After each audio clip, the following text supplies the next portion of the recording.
महाराष्ट्र के deputy CM Ajit Pawar का विमान हादसा में मौत एक राजनीतिक षड्यंत्र। पश्चिम बंगाल की मुख्यमंत्री ममता बनर्जी ने खड़ा किया सवाल। जल्द ही भाजपा से नाता तोड़ने वाले थे, शंका गहराया। दोस्तों नमस्कार, मैं हूं आपका दोस्त एसके चौधरी। महाराष्ट्र के डिप्टी सीएम अजित पवार का विमान हादसा में मौत आखिर सवाल खड़ा कर दिया है। दोस्तों पश्चिम बंगाल के मुख्यमंत्री ने आखिर सवाल खड़ा कर दिया है कि आखिर नाता टूटने वाला था बीजेपी के साथ, उससे पहले यह विमान हादसा में मौत कैसे हो गई। आइए दोस्तों आज के इस वीडियो में विस्तार पूर्वक इस मसले पर चर्चा करते हैं। लेकिन इससे पहले अगर आपने अभी तक हमारे इस चैनल शौर्या हिंदी न्यूज को सब्सक्राइब नहीं किए होंगे तो कृपया अभी सब्सक्राइब कर लेंगे। दोस्तों महाराष्ट्र के डिप्टी सीएम अजित पवार जो शरद पवार के भतीजे हैं और एनसीपी नेशनलिस्ट कांग्रेस पार्टी के सर्वे सर्वा अजित पवार महाराष्ट्र सरकार में डिप्टी सीएम छह बार वो डिप्टी सीएम के पद पर रह चुके हैं। चाहे वो कांग्रेस के कार्यकाल में हो, चाहे वो बीजेपी के कार्यकाल में हो, तमाम राजनीतिक दलों के कार्यकाल में छठी बार वो डिप्टी सीएम के पद पर थे। लेकिन 28 जनवरी 2026 का वो सुबह 8:45 उनकी जिंदगी की अंतिम समय रहा था।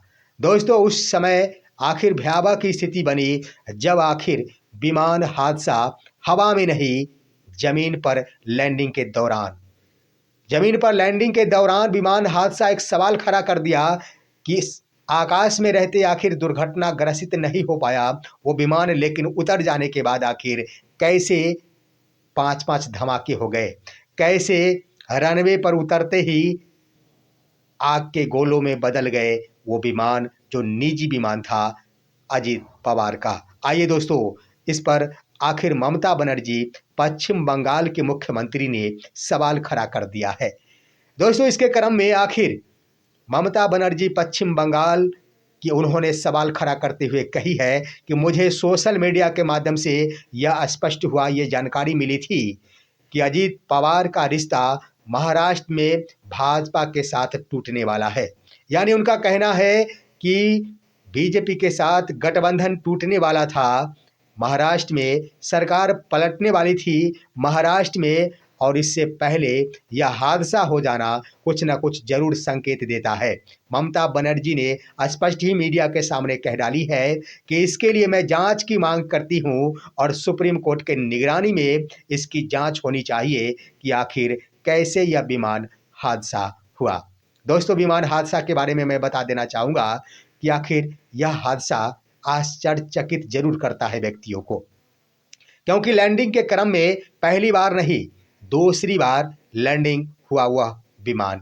पहली बार जब लैंडिंग कराई जा रही थी उस विमान की, उस वक्त पायलट को नीचे का वो रनवे दिखाई नहीं दिया, जिसके कारण 2000 मीटर की दूरी रहने के कारण एक बार फिर से अपने विमान को वो पायलट ऊपर की ओर ले गई और दूसरी बार में वो आखिर लैंडिंग करा दी। लैंडिंग कराने के बाद वो विमान आखिर रनवे पर दौड़ना शुरू किया, लेकिन खबर यही आ रही है कि रनवे पर दौड़ने के क्रम में वो विमान आखिर रनवे से उतर गया और उतरते ही आखिर वो आग के गोलों में तब्दील हो गया। जोरों के धमाके हुए, एक नहीं, दो नहीं, तीन नहीं, 4 से 5 बड़े धमाके हुए और ये नज़ारा आया। परिणाम ये हुआ कि उस विमान में बैठे हुए 5 के 5 व्यक्ति आखिर काल के गाल में समा गए, जिसमें महाराष्ट्र के डिप्टी सीएम अजित पवार भी थे, उनके एक सुरक्षा कर्मी थे, उसके बाद 2 पायलट और 1 क्रू मेंबर थी। लेकिन अब सवाल खड़ा हो गया है। इसके क्रम में कहा जा रहा है कि ठीक से मौसम खराब होने के कारण, यानी कुहासा रहने के कारण ठीक से दिखाई नहीं दिया पायलट की आंखों से, जिसके कारण आखिर रनवे से वो विमान उतर गया। दोस्तों मैं बता देना चाहूँगा कि वह विमान अजित पवार का खुद का निजी विमान था। बड़ा ही शानदार डबल इंजन वाला वह विमान आखिर काफ़ी मजबूत था। 6 से 8 व्यक्ति उसमें सवार हो सकते थे। लेकिन सवाल यहाँ पर खड़ा ये हो गया है कि 5-5 धमाके थे, आखिर वो कौन सा धमाका था। सवाल तो ये भी कह रहा गया है कि कहा गया कि कुहासे में आखिर दिखाई नहीं दिया जिसके कारण यह हादसा हुआ, लेकिन बाद में जो वीडियो जारी किए जा रहे हैं, कई खबरों में यह चल रही है कि मौसम साफ था। ऐसी बात नहीं थी कि पूरे तरह कोहरा में समा गया था वो विमान, दिखाई दे रहे थे रास्ते। तो आखिर ये कैसे हो सका दोस्तों, जिस पर सवाल खड़ा हो रहा है कि 5-5 धमाके अगर थे तो वो कौन से धमाके थे? कौन से धमाके थे? उसके बाद सबसे बड़ी बात ये रही दोस्तों कि कोई भी इमरजेंसी नहीं लगाई गई पायलट के द्वारा। पायलट जो किसी भी दुर्घटना को मद्देनज़र जब उन्हें आशंका होती है कि कोई न कोई बड़ी घटनाएँ घटित हो सकती, तब जाकर उनके स्तर से कुछ वैसा इशारा दिया जाता है, कुछ वैसा हॉर्न बजाया जाता है, कुछ वैसा संकेत दिया जाता है जिससे स्पष्ट होता है कि विमान आखिर खतरे में है और जल्द ही इसे बचाने की ज़रूरत है। लेकिन पायलट के द्वारा 2-2 पायलट मिलकर उस विमान का संचालन कर रहे थे और दोनों पायलटों में से एक भी पायलट ने आखिर खतरे का इशारा नहीं किया, किसी भी प्रकार का इशारा नहीं किया गया, इमरजेंसी घोषित नहीं किया गया। इसका मतलब यही था कि दोनों पायलटों को यह बिल्कुल आभास हो चुका था कि असुरक्षित नहीं है हम पूरी तरह सुरक्षित है। तभी तो उन्होंने इमरजेंसी के लिए कोई बेल नहीं दबाई, इमरजेंसी के लिए उन्होंने संकेत नहीं दी और हुआ यूं कि रनवे पर दौड़ते ही कहा जा रहा है कि वो रनवे से उतर गया और रनवे से उतरते ही आग के गोलों में तब्दील हो गया वह विमान। लेकिन सबसे बड़ी बात, प्रत्यक्षदर्शियों का कहना है कि एक के बाद एक धमाके होते गए। तो ये आखिर सवाल खड़ा हो गया है कि धमाका अगर था तो वो कौन चीज़ का धमाका था? वह धमाका अगर एक नहीं, एक होते, 2 होते इंजन के धमाके, लेकिन 4 से 5 धमाके कौन-कौन से हुए? दोस्तों इसके क्रम में सवालें तो कई तरह के हैं, खबरें तो ये भी है कि दोनों ही यानी उनके चाचा शरद पवार और अजित पवार के बीच रिश्ते अच्छे हो रहे थे। इससे पहले जानिए कि वर्ष 2023 में ही अजित पवार अपने चाचा शरद पवार से अलग हो गए थे और वही एनसीपी पार्टी 2 गुटों में बँट गया था। दोनों एक प्रमुख थे शरद पवार और दूसरे के प्रमुख थे अजित पवार। दोनों ही चाचा और भतीजे एक ही पार्टी के अलग-अलग मालिक थे, लेकिन निर्वाचन आयोग के द्वारा अजित पवार को ही इस दल की मान्यता प्रदान कर दी गई थी, चुनाव चिन्ह ही दे दिया गया था। लेकिन प्रतिनिधित्व उनके चाचा अपनी पार्टी के लिए अपने नाम से अलग कर रहे थे और अजित पवार अलग कर रहे थे।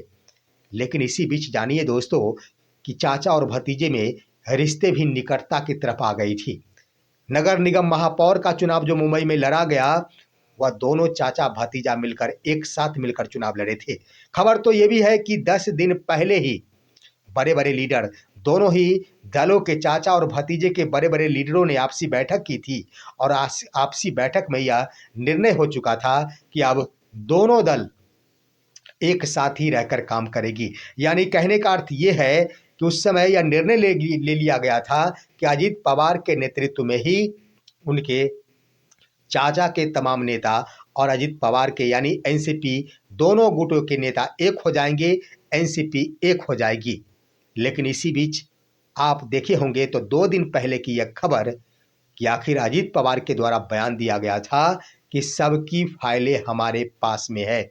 आखिर ये तमाम बातें एक सवाल जरूर खड़ा कर रहा है कि सड़क दुर्घटना नहीं, हवाई दुर्घटना नहीं, हवाई क्षेत्र नहीं, लैंडिंग के बाद अगर विमान हादसा हो रहा है तो यह सोचने पर आम व्यक्ति को जरूर मजबूर कर रहा है। इससे पहले भी आप गौर करेंगे दोस्तों, एक और डिप्टी सीएम वर्ष 2014 में सड़क दुर्घटना में उनकी मौत हो गई थी। महाराष्ट्र के ही डिप्टी सीएम थे।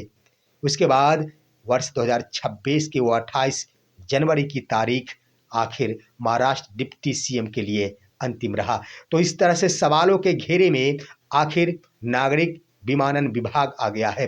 नागरिक विमानन विभाग के ऊपर जिम्मेदारी है कि इसकी जांच करे, आखिर सच्चाई क्या है।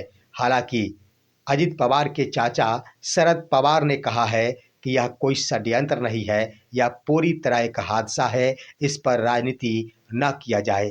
लेकिन सवालों के घेरे में यह हादसा ज़रूर आता है, जिसको लेकर ममता बनर्जी ने कड़ा सवाल करते हुए इसकी जांच की मांग कर डाली है। देखना है आखिर क्या कुछ होता है, लेकिन एक के बाद एक धमाके और दिए गए 2 दिन पहले का वो बयान, साथ ही साथ बीजेपी के साथ आखिर जो रिश्ता वर्तमान का है, उसमें कटाक्ष कुछ न कुछ सवाल ज़रूर खड़ा कर रहा। इस पर आप क्या कहेंगे? अपनी राय कमेंट के माध्यम से दीजिए। हमारे इस वीडियो को ज़्यादा से ज़्यादा लाइक और शेयर कीजिए और आप दीजिए अपने दोस्त को इजाज़त। हम फिर मिलेंगे आपसे अगले वीडियो में, तब तक के लिए नमस्कार।